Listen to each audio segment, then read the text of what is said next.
এখানে আমরা যা আসছি সবাই মানুষ, ঠিক না? মানুষ কি জিনিস? যারা পরিবর্তনশীল। জানোয়ার কি? যারা পরিবর্তনশীল নয়। বুঝাতে পারিনি। দেখেন, একটা গরু জন্ম হওয়ার পর থেকে আজ পর্যন্ত একই ধরনের খাদ্য, একই ধরনের চরিত্র, একই ধরনের আদর্শ, একই ধরনের নীতি, সে পরিবর্তন হতে পারেনি।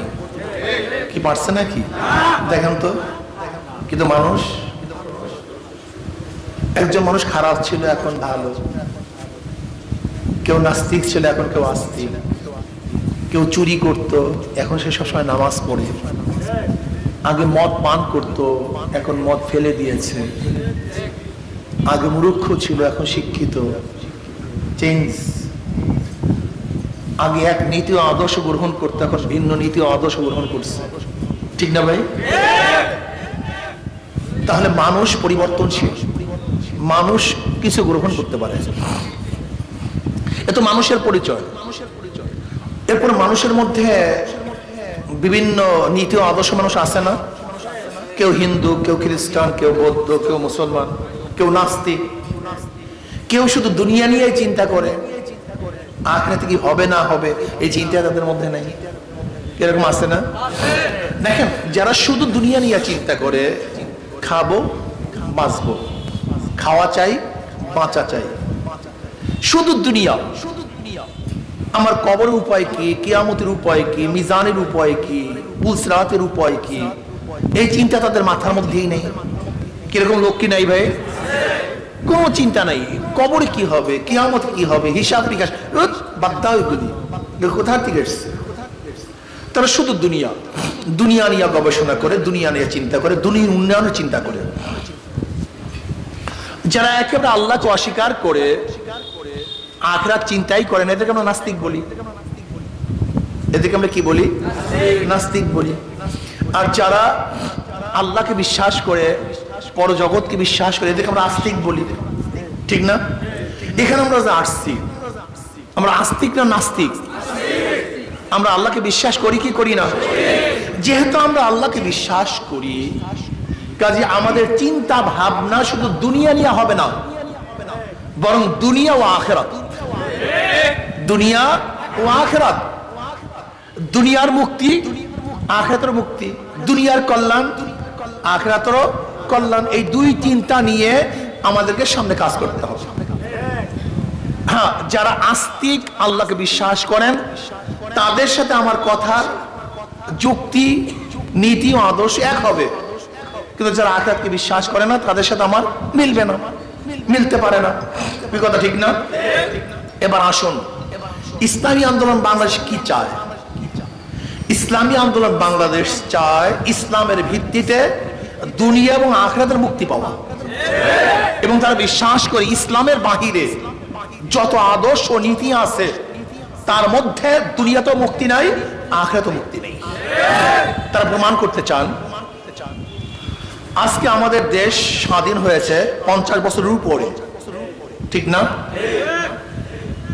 3টা স্লোগানের ভিত্তিতে: সাম্য, মানবিক মর্যাদা, সামাজিক ন্যায় বিচার। সাম্য,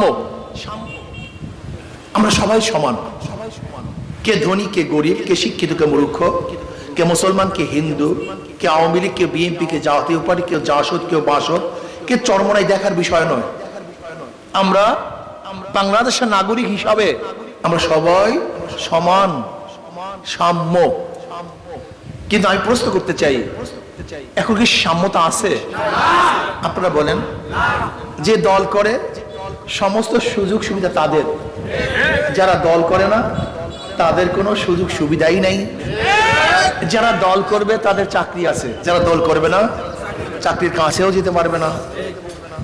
যারা দল করবে তাদের জন্য ব্যবসা আছে, যারা দল করবে না তাদের জন্য শাস্তি আছে। ঠিক না ভাই? অথচ 3টা স্লোগানের একটা প্রথম স্লোগান সাম্য, সমান অধিকার, সবাই সমান। কে বরিশাল বিভাগে, কে চিটং বিভাগের, কে রংপুর বিভাগের দেখার বিষয় না। বাংলাদেশের নাগরিক হিসাবে প্রত্যেকের অধিকার কি? সমান, সাম্য, মানবিক মর্যাদা। আমি মানুষ, আমার একটা মর্যাদা আছে। কিন্তু এখন বর্তমান অবস্থাটা কি? যারা দল করে তাদের জন্য সমস্ত দরজা খোলা, কিন্তু যারা দল করে না তাদের জন্য সমস্ত দরজা বন্ধ। এই কি মানবিক মর্যাদা? যারা দল করবে তারা তো হাজারো অন্যায় করলে তাদের কোনো বিচার নেই, কিন্তু যারা দল করবে না, যদি কাছেও না থাকে ওই কেসে তাকে ঢুকানো হবে। যারা দল করবে তাদের ইজ্জত সম্মানের কোনো অভাব নাই, আর যারা দল করবে না তাদের লাথির অভাব নেই। এই কি মানবিক মর্যাদা? সামাজিক ন্যায় বিচার কোথায়? সামাজিক ন্যায় বিচার আমাকে বলেন। বিচার বাংলাদেশে উঠে গেছে, ন্যায় বিচার বলতে কিছুই নেই। যদি আপনি দল করেন, 100 খুন করেন, আপনি মাপ পাবেন। আর আপনি দল করবেন না, আপনি ঘরে থাকলেও হাজারো কেস আপনার নামে থাকবে। আপনি গুণ হবেন, আপনি খুন হবেন। এটা কি ন্যায় বিচার হলো? এরপরে আসুন আমার গরিব বাবারা, আমি গরিবদেরকে নিয়ে খুবই আশ্চর্য হই। আমি গরিবদেরকে নিয়ে খুবই আশ্চর্য হই। একজন গরিব ইসলামকে বাদ দিয়ে অন্য দল করে কিভাবে? অথচ ইসলামের সমস্ত অর্থনীতি গরিবদের জন্য। ইসলামের সমস্ত অর্থনীতি কাদের জন্য? সব গরিবদের জন্য। কেমন? জাকাত কাদের জন্য? ফিতরা কাদের জন্য? ওশর কাদের জন্য? মানত কাদের জন্য? দান কাদের জন্য? সবই তো গরিবদের জন্য। সদকা কাদের জন্য? ইসলামের প্রত্যেকটা অর্থনীতি গরিবদের জন্য। অথচ গরিব ইসলামকে পছন্দ করে না। গরিব ইসলামকে পছন্দ করে না। ইসলামের প্রত্যেকটা অর্থনীতি গরিবদের জন্য।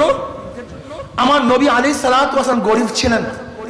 গরিবদের মর্যাদা তারা বুঝতেন, ক্ষুধার্তর কষ্ট তারা বুঝতেন। আমার নবী আলাইহিস সালাতু ওয়াস সালামের ঘর ছিল না। যাদের ঘর নাই তাদের ঘর না থাকার বেদনা আমার নবী বুঝতেন। আমার নবীর অনুসারে পোশাক ছিল না ঠিক মতো। পোশাকহীন ব্যক্তির মর্যাদা সম্পর্কে আমার নবী বুঝতেন। কাজী ইসলাম তো গরিবদের জন্য অর্থনীতি সাবমিট করেছে। অথচ সে গরিব ইসলামকে পছন্দ করে না। গরিবরা কি করে? নির্বাচনের সময় 500 টাকার নোট পেলে, 1000 টাকার নোট পেলে নিজের সমস্ত বিবেক, আদর্শ, মানবতা, মর্যাদা সব বিক্রি করে দেয়। ভাই এটা ইনভেস্ট।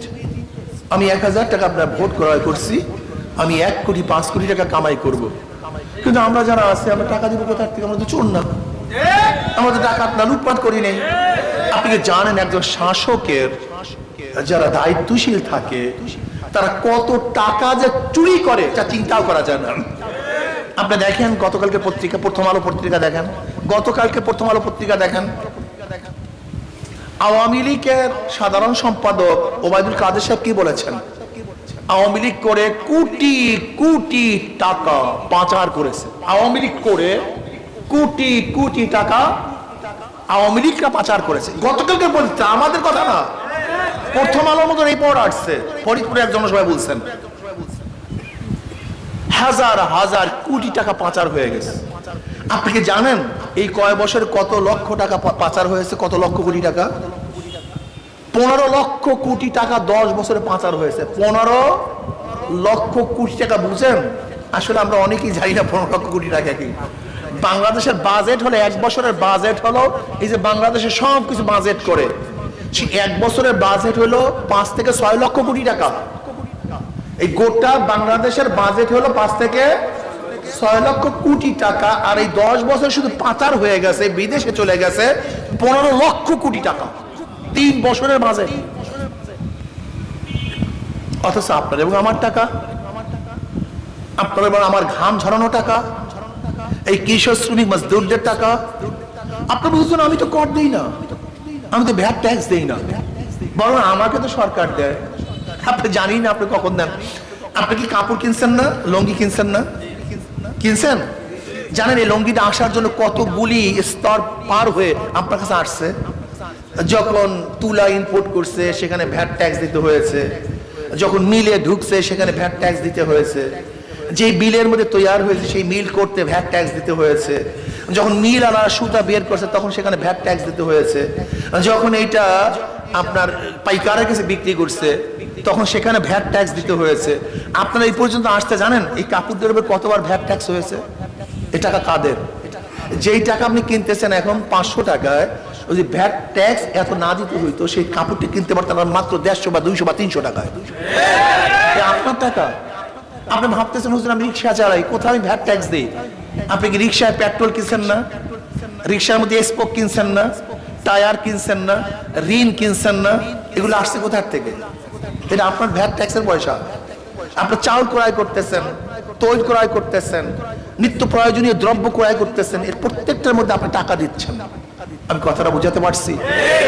কেন বাংলাদেশ সরকারের সংসদের সামনে কোনো টাকার গাছ নাই যে জারকিন দিলে সেখান থেকে টাকা পড়ে। টাকা কোথার থেকে আসে? এই আপনার আমার গরিবের টাকা। কিন্তু সেখানে কি হয়? টাকাগুলি সব চুরি হয়ে যায়, লুটপাট হয়ে যায়। আপনি জানবেন, বিশ্বাস করবেন, 1 কেজি লোহার নাট বল্টু আছে না? চিনেন না আপনারা? লোহার কি বলেন? নাট বল্টু বলেন না? এই 1 কেজি নাট বল্টের দাম 1 কোটি টাকার উপরে দেখাইছে। 1 কোটি টাকার উপরে। আপনি বুঝেন অবস্থাটা কি চলতেছে? একটা বালিশের দাম 7,000 8,000 টাকা, একটা পর্দার দাম 80 লক্ষ টাকা। আমরা বিশ্বাস করতে পারি দেশ কোথায় যাচ্ছে, কারা চুরি করছে। এটা আমি বলছি, আমার বক্তব্য তো আপনারা বুঝবেন না। প্রেসিডেন্টের উদাহরণ দেই। আমাদের বর্তমান প্রেসিডেন্ট সাহেব তিনি কি বলেছেন যে বাংলাদেশে প্রতি বছর যেই টাকা দুর্নীতি হয় তা দিয়ে 2টা পদ্মা সেতু প্রতি বছর করা যায়। যেই টাকা প্রতি বছর দুর্নীতি হয় তা দিয়ে 2টা পদ্মা সেতু প্রতি বছর করা যায়। আপনি কি জানেন? জানি না। বাংলাদেশে আগে আমরা জানতাম 100 টাকা 70 টাকা চুরি হইতো, 30 টাকার কাজ হইতো। কয় টাকা চুরি হইতো? কিন্তু এখন পরিকল্পনা মন্ত্রী কি বললেন? পরিকল্পনা মন্ত্রী বললেন আমরা বাজেট করি 100 টাকা আর গ্রামে পুষে মাত্র 10 টাকা, 90 টাকা চুরি হয়ে যায়। এটা আমার বক্তব্য না, এই বর্তমান আওয়ামী সরকারের পরিকল্পনা মন্ত্রী বক্তব্য। আমরা বাজেট করি কত, গ্রামে পৌঁছে মাঝখানে 90 টাকা, তার মানে 90 টাকায় চুরি হয়ে যায়।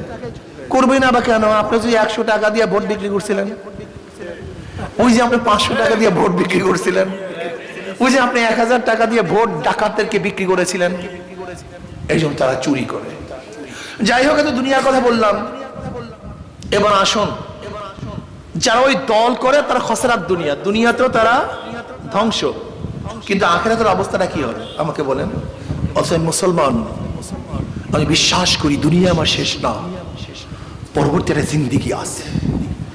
এই জন্য যে মুসলমান তার নাম হয় ইসলাম অনুযায়ী, যে মুসলমান তার বিবাহ শাদী হয় ইসলাম অনুযায়ী, যে মুসলমান তার জানাজা হয় ইসলাম অনুযায়ী, যে মুসলমান তার কাফন হয় ইসলাম অনুযায়ী, যে মুসলমান তার দাফন হয় ইসলাম অনুযায়ী, যে মুসলমান তার রাজনীতি হয় ইসলাম অনুযায়ী। মুসলমান ইসলামের বাহিরে রাজনীতি করতে পারে না। মুসলমান করতে পারে না, খ্রিস্টান করতে পারে, ইহুদি করতে পারে, হিন্দু করতে পারে, নাস্তিক করতে পারে, কিন্তু মুসলমান ইসলামকে বাদ দিয়ে অন্য কোনো রাজনীতি করতে পারে না। কারণ আমি জানি আমি ক্ষুধার্ত অবস্থায়ও মারা যাব, পেট পুরা থাকলেও মারা যাব। আমার প্রত্যেক কাজের হিসাব আল্লাহর কাছে দিতে হবে।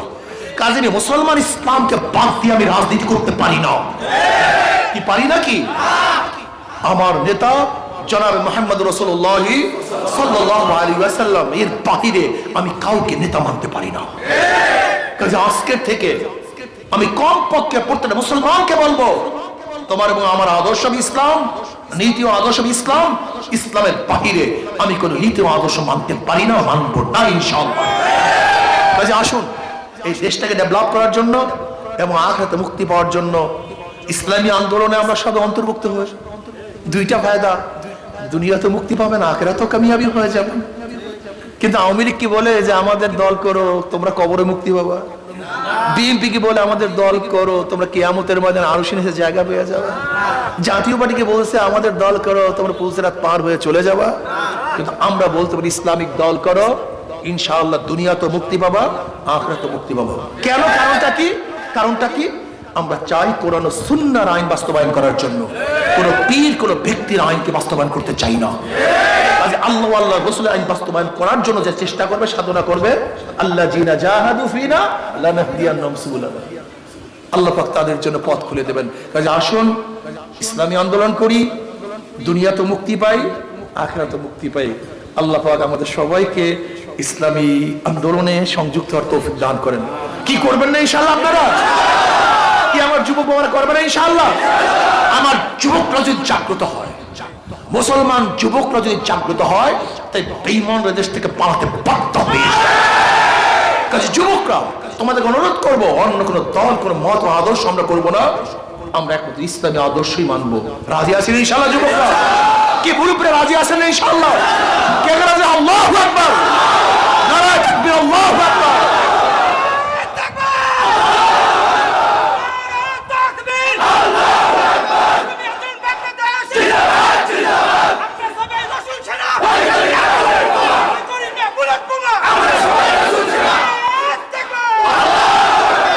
আমরা সবাই রাসূল সেনা, ভয় করি না বুলেট বোমা। তার সাথে আরেকটা স্লোগান, তোমার তোমার নেতা আমার নেতা বিশ্ব নবী মুস্তাফা। তোমার নেতা আমার নেতা, তোমার নেতা আমার নেতা। আলহামদুলিল্লাহ, আল্লাহুম্মা আমিন।